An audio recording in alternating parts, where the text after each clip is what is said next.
Hi guys, welcome to my new video. तो guys, इस video में हम क्लास 12 के पी ब्लॉक चैप्टर से महत्वपूर्ण क्वेश्चन को हम एमसीक्यू कराने वाले हैं। यदि आप इस वीडियो में लास्ट तक बने रहेंगे तो आपका बोर्ड एग्जाम में इस क्वेश्चन में से 8 क्वेश्चन आने की संभावना है। फर्स्ट क्वेश्चन है कि XeF4 का आकार होता है जेनॉन टेट्राफ्लोराइड। तो गाइज, इसका सही ऑप्शन बी होगा। कुछ को हम आपको आसानी से आंसर दिखे इसके लिए हम हाईलाइट कर दिए हैं। तो इसका सही जवाब होगा ऑप्शन बी। तो इसमें से कारण तो हम बहुत बाद में बताएंगे, अभी नहीं बता सकते हैं, क्योंकि अभी आपको कौन सही आंसर होगा इसके बारे में बताने वाले हैं। थ्योरी में जब हम इसका सॉल्यूशन कराए थे तो पूरा हम आपको बताए थे। दूसरा क्वेश्चन देखिए, निम्नलिखित में सबसे प्रबल लिविस अम्ल है BF3 बोरॉन टेट्राफ्लोराइड। तीसरा क्वेश्चन, निम्नलिखित में कौन हाइड्रोजन बंधन नहीं होता है? तो HCl में हाइड्रोजन बंध बनाता नहीं है। बाकी लोग तीनों जो है NH3, H2O और HF तीनों में हाइड्रोजन बॉन्ड बनता है। चौथा क्वेश्चन, हीलियम का मुख्य स्रोत है। तो हीलियम का मुख्य स्रोत मोनाजाइट है। मोनाजाइट से हीलियम का प्राप्त अधिक मात्रा में किया जाता है। आगे क्वेश्चन पांचवा देखते हैं, निम्नलिखित में सबसे कम भास्मिक है। अधिक भास्मिक आसानी से इलेक्ट्रॉन त्याग कर सकता है, कम भास्मिक आसानी से इलेक्ट्रॉन त्याग नहीं करेगा। तो इसमें से देख रहे हैं कि नाइट्रोजन तो सब में कॉमन है, लेकिन आयोडीन का आकार बड़ा होने के कारण इलेक्ट्रॉनों का घनत्व तो कम हो जाता है, इसलिए कम भास्मिक कौन होगा? तो nitrogen triiodide. Option C इसका सही होगा। छठा क्वेश्चन देखते हैं, H2SO4 है। H2SO4 एक अम्ल है। क्या है जी? अम्ल है। क्यों? क्योंकि H+ आयन दान करता है, इसलिए इसे हम अम्ल कहेंगे। सातवां क्वेश्चन देखते हैं, निम्न में से कौन सा सबसे शक्तिशाली ऑक्सीकारक है? ऑक्सीकारक उसको बोलते हैं जिसके अंदर ऑक्सीकरण की क्रिया होता है, आसानी से इलेक्ट्रॉन ग्रहण करता है। तो फ्लोरीन एक प्रबल ऑक्सीकारक है। चलिए अब 8 नंबर क्वेश्चन देखते हैं, निम्नलिखित में किसका आयनिक विभव अधिकतम होगा? अब कहेंगे आयनिक विभव क्या होता है? तो अंतिम सेल से इलेक्ट्रॉन निकालने के लिए जितना ऊर्जा हम लगाते हैं, तो अधातु के जो आयनन विभव अधिक होता है, इसलिए यहाँ पे करेक्ट सही जो होगा ऑप्शन बी होगा फास्फोरस। फास्फोरस के आयनिक विभव इन तीनों ऑप्शन की अपेक्षा अधिक होगा। क्यों? क्योंकि फास्फोरस एक अधातु है। 9 क्वेश्चन देखते हैं, चक्रीय मेटाफास्फोरिक अम्ल में POP बंध की संख्या है। तो POP बंध की संख्या 4 होता है। चक्रीय मेटाफास्फोरिक अम्ल में POP के जो बंध होता है कितने होता है? 4 होता है। 10 क्वेश्चन देखते हैं। 10 क्वेश्चन, H3PO4 है। तो H3PO4 एक त्रिभास्मिक अम्ल है। क्यों? क्योंकि यह 3H+ आयन दान करता है। ऑक्सीजन से जुड़े हाइड्रोजन ही H+ आयन दान करता है। तो जब H3PO4 के आप स्ट्रक्चर बनाएंगे तो वह H+ आयन के जो क्षमता होता है 3 देता है। 11 क्वेश्चन को अब हम लोग देखते हैं। 11 क्वेश्चन देखिए, C2 अणु में सिग्मा और पाई बंध की संख्या है। तो बताइए, तो कार्बन के बीच अधिकतम हम कितने बॉन्ड बना सकते हैं? तो अधिकतम ट्रिपल बॉन्ड बना सकते हैं। तो एगो सिग्मा और 2 क्या होगा जी? पाई होगा। इसलिए हमारा सही जवाब ऑप्शन नंबर बी होना चाहिए। 12 क्वेश्चन देखिए, ऑर्थोफॉस्फोरिक अम्ल की क्षारकता होता है। तो फास्फोरिक अम्ल के परफिक्स के रूप में ऑर्थो लगाते हैं, तो H3PO4 के ही कहते हैं ऑर्थोफॉस्फोरिक अम्ल। तो उसका भी आंसर बी ही होगा, ऑप्शन बी होगा। 13 क्वेश्चन, निम्न में से कौन सा फास्फोरस सबसे ज़्यादा अस्थायी होता है? तो आप जानते हैं कि काला फास्फोरस जो है सबसे ज़्यादा अस्थायी होता है। 14 क्वेश्चन देखिए, जल्दी कराते हैं ताकि आप कम समय में ज़्यादा से ज़्यादा क्वेश्चन देख सकते हैं। तो 14 क्वेश्चन जो है, निम्नलिखित में कौन हाइड्रोजन बंध नहीं बनाता है? आप इससे पहले भी क्वेश्चन आया था। NH3 बनाता है, H2O बनाता है, HA बनाता है, लेकिन HCl बनाता नहीं है। आप याद रखेंगे, बहुत ही इम्पोर्टेंट क्वेश्चन है। 15 क्वेश्चन C8 नहीं है बल्कि S8 है। क्या है जी? S8। आप याद रखेंगे S8 में सल्फर मतलब S8 में सल्फर की ऑक्सीकरण संख्या S8 एक समझिए कि समान परमाणुक तत्व है, तो इसका ऑक्सीकरण संख्या कितना होगा? 0 होगा। 16 क्वेश्चन देखते हैं। निम्नलिखित यौगिकों में सबसे प्रबल अम्ल है जो आसानी से H+ आयन देता है उसे प्रबल अम्ल, तो ऑप्शन डी इसका सही होगा। अब कहेंगे क्यों? क्योंकि हाइड्रोजन और आयोडीन के मध्य जो बंध है उनमें तत्वों का आकार में असमानता होने के कारण उसका बंध दुर्बल होता है, इसलिए HI आसानी से टूट जाएगा, H+ आयन दे देगा। 17 क्वेश्चन देखिए। R2NH में नाइट्रोजन का परसंकरण है। इस नाइट्रोजन से एक जुड़ल है हाइड्रोजन और 2 को जुड़ल है एल्काइल ग्रुप। अब बताइए, तो इस पर लोन पेयर तो है ही, तो 3 गो सिग्मा बंध और 1 लोन पेयर, मतलब कि सब मिला के 4 गो होगा। 4 गो होगा तो कौन सा परसंकरण होगा? sp3 होगा। अब 18 नंबर क्वेश्चन को हम लोग देखते हैं। 18 क्वेश्चन। नाइट्रोजन और ऑक्सीजन है। कितना आसान क्वेश्चन। नाइट्रोजन और ऑक्सीजन क्या है जी? अधातु है। 19 क्लोरीन अमोनिया की अधिकता में अभिक्रिया करके बनाता है। जो क्लोरीन जो है यदि अमोनिया की मात्रा अधिक रहेगा तो अभिक्रिया करके नाइट्रोजन गैस तथा अमोनियम क्लोराइड लवण के निर्माण करता है। 20 क्वेश्चन। निम्नलिखित में त्रिभाषमिक माने 3 गो H+ आयन कौन देगा? तो आप जानते हैं कि H3PO4 त्रिभाषमिक अम्ल होता है, इससे पहले भी आया था। अब 21 नंबर क्वेश्चन को देखते हैं।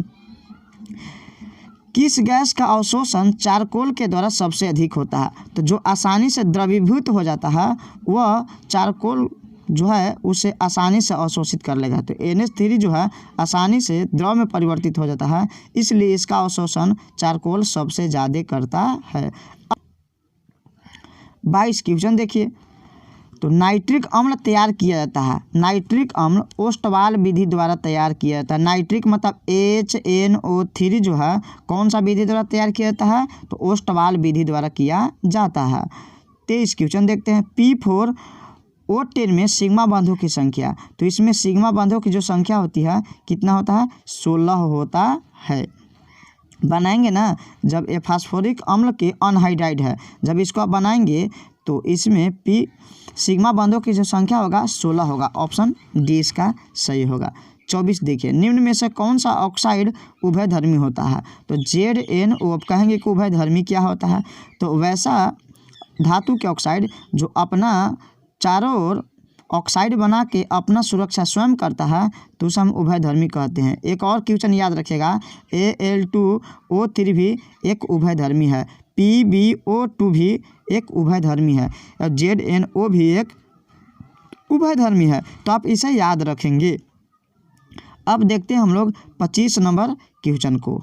समूह 15 में NH3 से लेकर अगर sp3 SbH3 नीचे जाते हुए बंधन कोण घटते का कारण होता है, मतलब नाइट्रोजन, फास्फोरस, आर्सेनिक, इसके बाद एंटीमनी जब ऊपर से नीचे आएंगे और सब के अगर हाइड्राइड हम बनाएंगे तो बोल रहा है कि बंध एंगल घटता है। क्यों? तो आप जानते हैं कि जब किसी भी वर्ग में ऊपर से नीचे आते हैं तो विद्युत ऋणात्मकता का मान क्या होता है? घटता है। और जिसका विद्युत ऋणात्मकता का मान कम होता है तो बंध एंगल भी कम होता है। विद्युत ऋणात्मकता का मान अधिक तो बंध एंगल अधिक। क्यों? क्योंकि इलेक्ट्रॉन युग्म के बीच प्रतिकर्षण होता है। 26 क्वेश्चन को देखिए। निम्नलिखित में कौन सा ऑक्साइड एक पर ऑक्साइड है? मतलब पर ऑक्साइड उसको बोलते हैं कि जब 2 ऑक्सीजन पास पास रहता है तो उसे हम लोग पर ऑक्साइड कहते हैं। तो सोडियम पर ऑक्साइड जो है एक प्रकार के ऑक्साइड है, इसमें ऑक्सीजन का ऑक्सीकरण संख्या -1 होता है। 27 क्वेश्चन देखते हैं। 27 PCl5 एक है तो ऑक्सीकारक। क्यों? क्योंकि PCl3 और क्लोरीन गैस मुक्त होता है, तो PCl5 एक प्रबल ऑक्सीकारक होता है। 28 उजला और पीला फास्फोरस क्या है? तो उजला और पीला फास्फोरस एक तरह से अपरूप है। क्यों? क्योंकि एक ही का अलग अलग रूप होता है। अब देखते हैं हम लोग 29 के सल्फर अणु है। तो सल्फर अणु जो है ज़्यादा अष्ट परमाणु के रूप में रहता है, S8 के रूप में जो रहता है ना ज़्यादा अस्थायी रहता है। अब देखते हैं हम लोग 30 क्वेश्चन को, जल्दी जल्दी हम लोग इसको निपटाते हैं। 30 क्वेश्चन Na2S4O6 सल्फर की ऑक्सीकरण संख्या। इसमें जब आप ऑक्सीकरण संख्या निकालेंगे तो सोडियम के होता है 1, तो 2 मिला के +2, और सल्फर के निकालना है तो हम उसको x मानेंगे, 4 गो है तो 4x, और ऑक्सीजन के होता है -2, तो 6 गो है तो कितना हो जाएगा, टोटल मिला के 6 दूना तो -12। टोटल आप निकालेंगे अब बराबर में होगा 0। जब आप निकालेंगे तो 5/2 आएगा। तो इसका सही जो ऑप्शन होगा ऑप्शन नंबर डी होगा। आप निकाल के देख लीजिए। अब देखते हैं हम लोग 31 नंबर क्वेश्चन।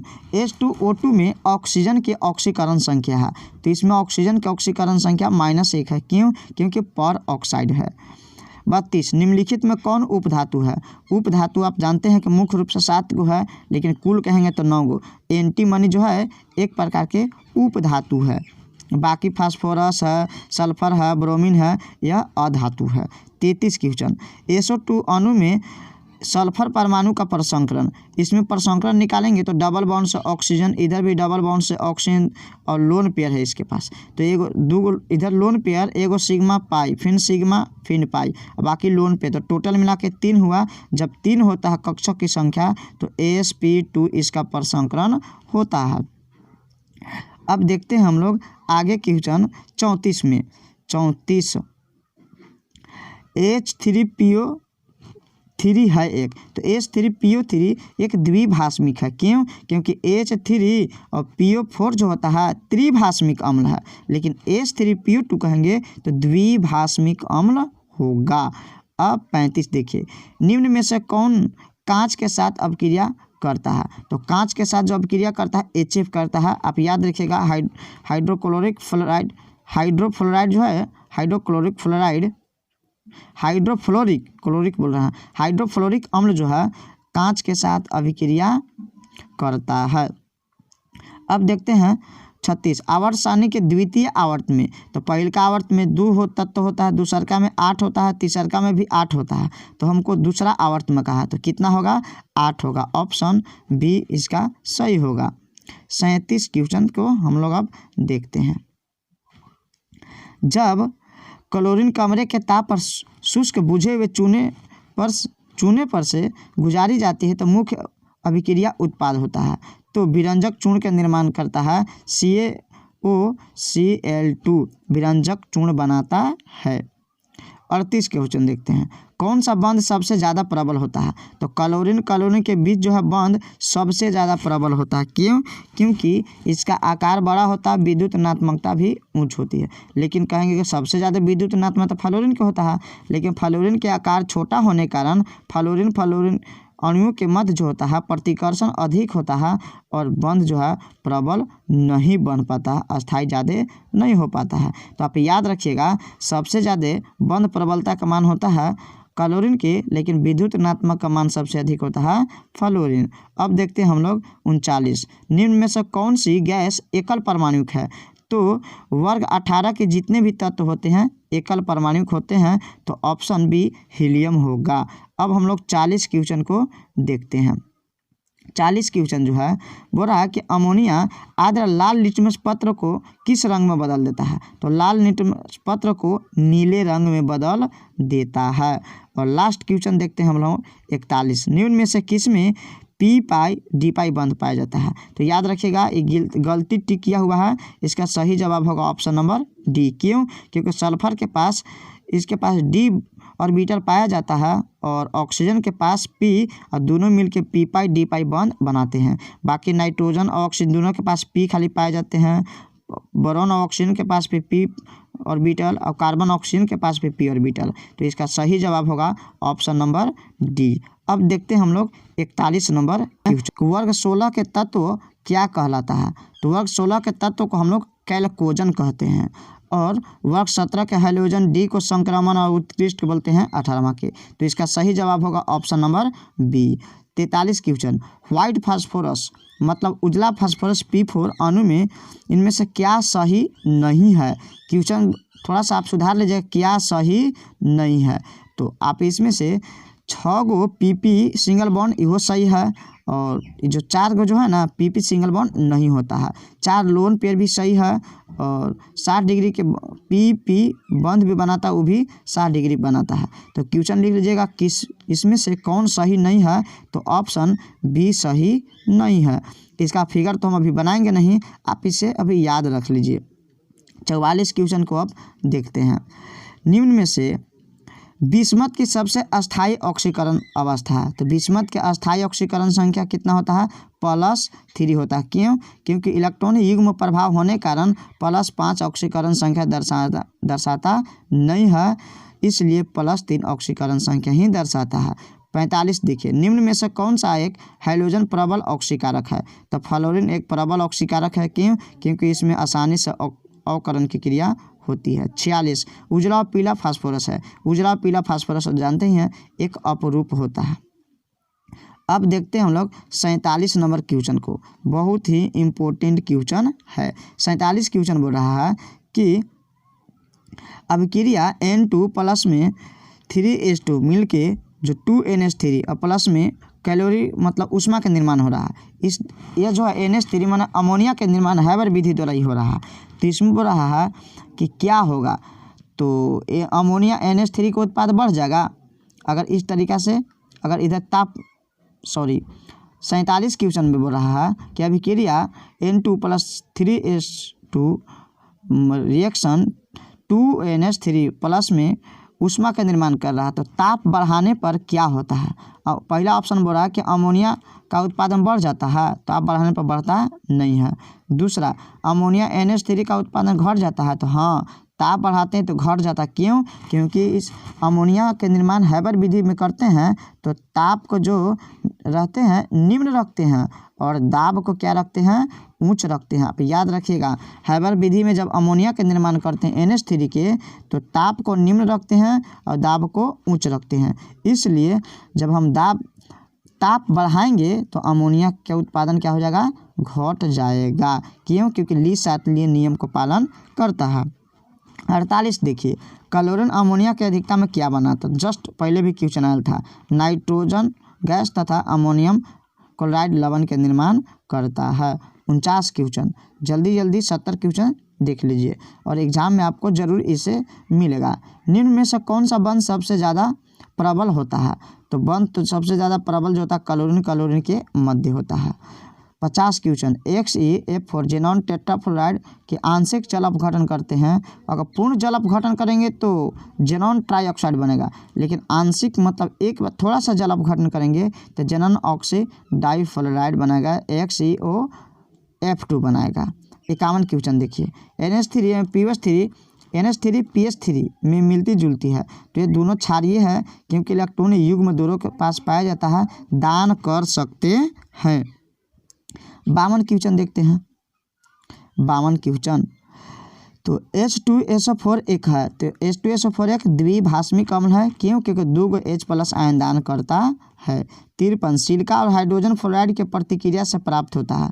तो दोनों के जब सिलिका और हाइड्रोजन फ्लोराइड की अभिक्रिया कराते हैं तो हाइड्रोजन सिलिकॉन टेट्राफ्लोराइड के निर्माण होता है, जो ऑप्शन बी इसका सही होगा।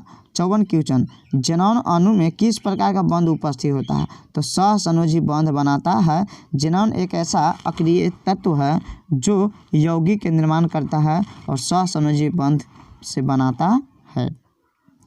आगे देखते हैं 49 नंबर क्वेश्चन, XeF2, XeF और XeF6 में एकांकी युग्मों की संख्या मतलब लोन पेयर कितना है?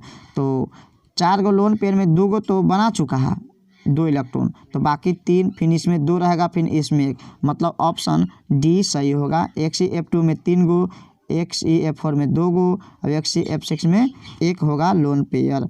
और देखिए 56 को, नाइट्रिक अम्ल माना HNO3, नाइट्रिक अम्ल का सूत्र क्या है? तो HNO3 कितना आसान है। 57 क्वेश्चन देखते हैं। 57 क्या है से 57 क्वेश्चन, 57 बोल रहा है कि आवर्त सारणी के वर्ग 16 में ऑक्सीजन के अलावा पाया जाने वाला, तो आप जानते हैं ऑक्सीजन वर्ल्ड स्टाइल से टीपो वोलेटाइल से टिप कौन कौन पाए जाते हैं? तो ऑक्सीजन के अलावा सल्फर पाया जाएगा, सोडियम तो पाया नहीं जाएगा, नाइट्रोजन भी नहीं, लोहा भी नहीं। तो इसका सही जवाब ऑप्शन नंबर ए होगा। 58 देखिए, ओलियम का सूत्र होता है, बहुत ही महत्वपूर्ण क्वेश्चन है, पूछा हुआ सवाल है। ओलियम का जो फार्मूला होता है H2S2O7, ये जो होता है हम बनाते हैं सल्फ्यूरिक अम्ल, तो उसमें इसका प्रयोग करते हैं। 59 नंबर क्वेश्चन, ऑर्थोफॉस्फोरिक अम्ल को गर्म करते हैं तो मेटाफॉस्फोरिक अम्ल के निर्माण होता है। क्यों? क्यों गर्म करने पर H2 अणु का निष्कासित होता है। जब ऑर्थोफॉस्फोरिक से H2O के अणु एक निकलता है तो उसे के नाम के पहले परफिक्स के रूप में मेटा का प्रयोग करते हैं। आगे क्वेश्चन देखते हैं 60। हाइपोफॉस्फोरस अम्ल में फास्फोरस परमाणु में जोड़े हाइड्रोजन परमाणु की संख्या कितनी होती है? तो 2 होता है। क्वेश्चन ही था, 70 क्वेश्चन नहीं था, सॉरी, इसके लिए माफ़ कीजिएगा। और इस क्वेश्चन जितना भी इसका हम सॉल्यूशन कराएं, आप इसे याद कर लीजिएगा, आपको एग्ज़ाम में ज़रूर से ज़रूर इससे सवाल आएंगे। तो उम्मीद करते हैं आप इसे याद करके जाएंगे। अभी तो उतना टाइम नहीं है कि हम आपको इसका सब बेसिक सहित बताएं। तो ठीक है, आप एग्ज़ाम में इसे रिवीजन अच्छे से कर लेंगे, याद कर लेंगे। मिलते हैं किसी अन्य वीडियो में, लेकिन उससे पहले यदि हमारे चैनल पर पहली बार आए होंगे तो वीडियो अच्छा लगा होगा तो चैनल को सब्सक्राइब करना न भूलें और अपने दोस्तों के पास भी शेयर करें। तो ठीक है, मिलते हैं किसी अन्य वीडियो में, तब तक के लिए जय हिंद।